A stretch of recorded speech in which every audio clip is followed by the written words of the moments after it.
ডাকসু হামলার ঘটনাটি কেন ঘটেছিল আমাদের নিশ্চয় আপনাদের মনে আছে। ওই একই বছর ভারতে এনআরসি এবং সিএএ সিটিজেন অ্যামেন্ডমেন্ট অ্যাক্ট, যেটা পরবর্তীতে সিএবি হয়েছে, যে সিটিজেন অ্যামেন্ডমেন্ট বিল, যেটা বিল আকারে পাস হয়েছিল, সেই বিলের মাধ্যমে মূলত ভারতে মুসলমানদেরকে নাগরিকত্বহীন করার একটা প্রচেষ্টা চালানো হয়েছিল। কনসেন্ট্রেশন ক্যাম্পে রাখা হবে, তারপর তাদেরকে বাংলাদেশে পাঠানো হবে।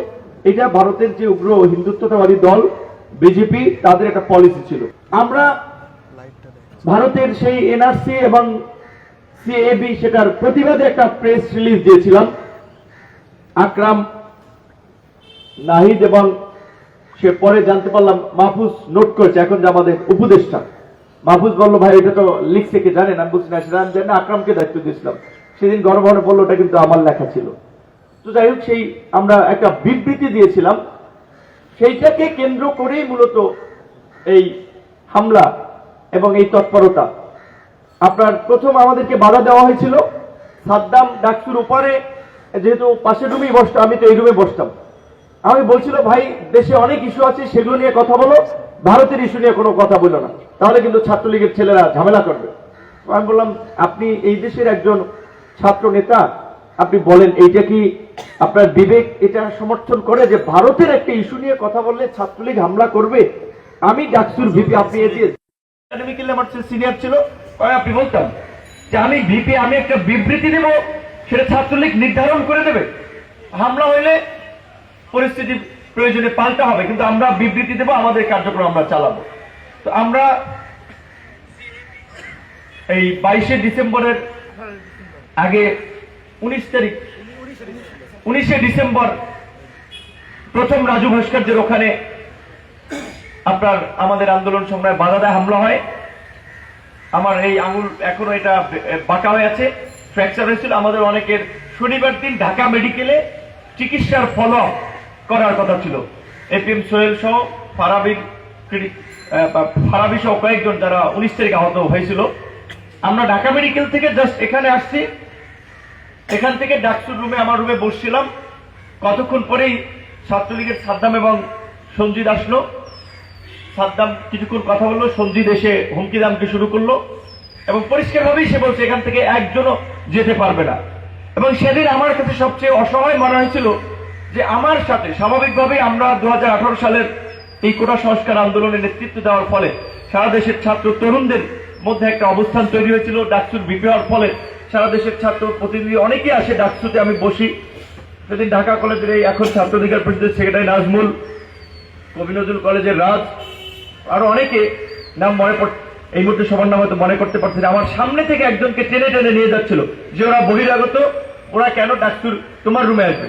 তো আমি ডাকসুর ভিপি, আমার সাথে কে দেখা করতে আসবে না আসবে, আমার রুমে কে থাকবে না থাকবে, সেটা সঞ্জিত নির্ধারণ করে দিচ্ছে। সঞ্জিত ডাকসুর কেউ না। এই ঘটনা তখন বিশ্ববিদ্যালয়ের আরেক অপদার্থ প্রক্টর, যেটা ইতিমধ্যে আমাদের বলছে, তিনি স্পষ্টতই একটা বিকৃত মস্তিষ্কের মানুষ ছিলেন, শিক্ষক নামে কলঙ্ক ছিলেন। যে আমরা ফোন দিয়েছিলাম যে এইখানে ওরা ঝামেলা করতেছে, আপনি বিষয়টা দেখেন। তিনি আমার বলতেছে যে বন্ধের দিনে তুমি ডাকসুতে কি করো? আচ্ছা, আমি ছাত্র নির্বাচিত প্রতিনিধি, আমি আমার রুমে কখন আসবো যাবো, এটা প্রক্রিয়া নির্ধারণ করে দিবে। তো যাই হোক, সেদিন পরবর্তী যে ঘটনা, কিছু বুঝে ওঠার কিছুক্ষণ আগেই লাইট ফ্যান বন্ধ করে দেখি চতুর্দিক থেকে ঢিল, তারপরে লাঠি, যা হাতের পাশে রড মড দিয়ে, বাড়ি দিয়ে, দরজা গ্লাস ট্লাস সব ভাঙচুর করেছে। দেখেছেন সেই চিত্র। আমাদের এই ঘটনা ফেসবুকে দেখে বা ক্যাম্পাসে ছিলেন ইকোনমিক্সের শিক্ষক রুশাদ ফরিদি স্যার, আরো দু একজন কি নিয়ে বলা, উনি এসেছিলেন এখানে আমাদের একটু খোঁজ খবর নেওয়ার জন্য, এবং ঢাকা বিশ্ববিদ্যালয়ের সাংবাদিক সমিতির 2-3 জন সাংবাদিক। তো শিক্ষক রুশাদ ফরিদি স্যার, ওনাদের মতো শিক্ষক, তাহলে ওনাদের দেখলে এমনি মাথা অবনত হয়ে যায়, ছাত্র হিসেবে সম্মান জাগে। কিন্তু গোলাম রব্বানির মতো কুলাঙ্গার, প্রায় শিক্ষক নামের কুলাঙ্গার, সরাসরি হামলায় তিনি দাঁড়িয়েছিলেন এই প্রক্টর অফিসে। এবং আমাদের সৌরভ তাকে গিয়ে ইনফর্ম করেছিল যে ডাকসুতে হামলা হচ্ছে, মেরে ফেলবে। পরে বলছে তুমি ওইদিকে যাইও না।